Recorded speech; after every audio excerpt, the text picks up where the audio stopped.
મનુષ્ય એક સામાજિક પ્રાણી છે. તેને મિત્ર વિના ચાલતું નથી. આથી તે માણસો, પશુઓ અને આજકાલ મોબાઈલને પોતાનો મિત્ર બનાવે છે. પરંતુ તેનો સાચો મિત્ર, માર્ગદર્શક અને મદદગાર એક પુસ્તક છે. પુસ્તકોની મૈત્રી જીવનને સરળ અને સુંદર બનાવે છે.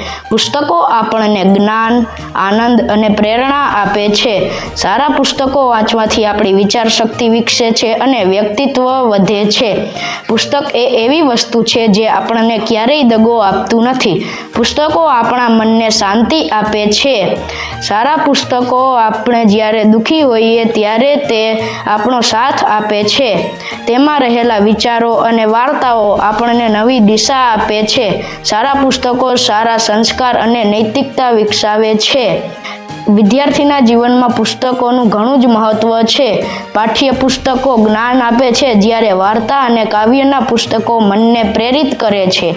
પુસ્તકના માધ્યમથી આપણે વિશ્વના મહાન લોકોના વિચારોને જાણી શકીએ છીએ. અંતે હું એટલું જ કહીશ કે પુસ્તકો વિના જીવન અધૂરું છે. તેથી દરરોજ થોડો સમય પુસ્તકોનું વાંચન કરવું જોઈએ. માટે આજથી જ પુસ્તક વાંચવાનું શરૂ કરો. Elite Educational Institute. Excellent in education.